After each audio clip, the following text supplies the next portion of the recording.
Perjalanan kita tuh panjang, makanya Allah lipat gandakan pahala kita karena Allah tahu kalau nggak dilipat gandakan, sholat dapat pahala cuma 1 rakaat 1 pahala, 4 rakaat 4 pahala, nggak akan cukup.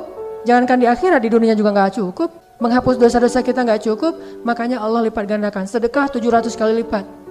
Sholat Lailatul Qadar 1000 bulan sholat di bulan yang lain. Kenapa Allah lipat gandakan? Karena perjalanan kita tuh akan panjang sekali dan itu benar-benar real seperti perjalanan di dunia. Semua kita akan ngalamin itu, gak ada pengecualian. Perjalanan ketika kita sendiri, tidak ada keluarga kita yang akan membantu kita. Perjalanan ketika matahari seolah-olah jaraknya hanya sejengkal di atas kepala kita. Perjalanan ketika kita tidak tahu arah. Perjalanan ketika kita haus yang luar biasa, sangat-sangat haus. Pada saat itu amal-amal kita lah yang akan menjadi penolong kita. Datanglah amal kita dengan wujud seorang laki-laki yang sempurna. Dia mengatakan, ya fulan, akulah amal-amalmu. Kita mencium harumnya laki-laki itu berarti amalnya baik.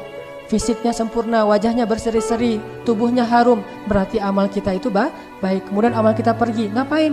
Dia mencari pertolongan kepada Allah Subhanahu wa taala. Ya Allah, tolonglah Tuhan sayalah hasil dari jerih payah dia di dunia. Amal kita itu kan makhluk. Kemudian Allah Subhanahu wa taala memperkenankan permintaan amal kita, tiba-tiba kita berada di hadapan Rasulullah.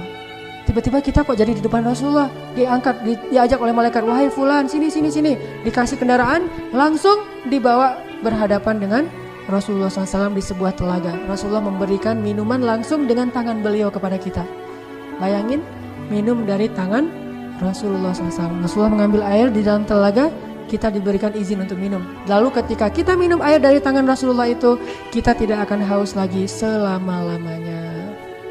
Modalnya apa? Amal soleh kita. Puasa kita yang mungkin haus, lapar, itu nanti akan jadi minuman kita di akhirat.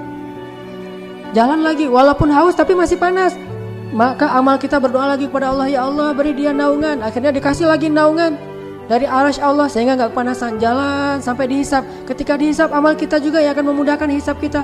Terus sampai akhirnya kita masuk surga. Makanya bulan Ramadan ini bulan jalan bagi kita untuk mendapatkan kemenangan. Perjalanan kita bersusah-susah, haus, lapar, mungkin ngantuk karena lagi puasa dan seterusnya, gak bisa aktif seperti biasanya. Mau olahraganya yang biasa-biasa aja, gak boleh ekstrim. Kenapa? Karena bulan Ramadan itu bulan ujian. Sehingga siapa yang lulus dalam ujian ini beramal soleh terus, insya Allah kemenangan itu akan dia dapatkan besok, lusa, atau nanti ketika sakarat, atau di dalam kubur, atau nanti di akhirat insya Allah.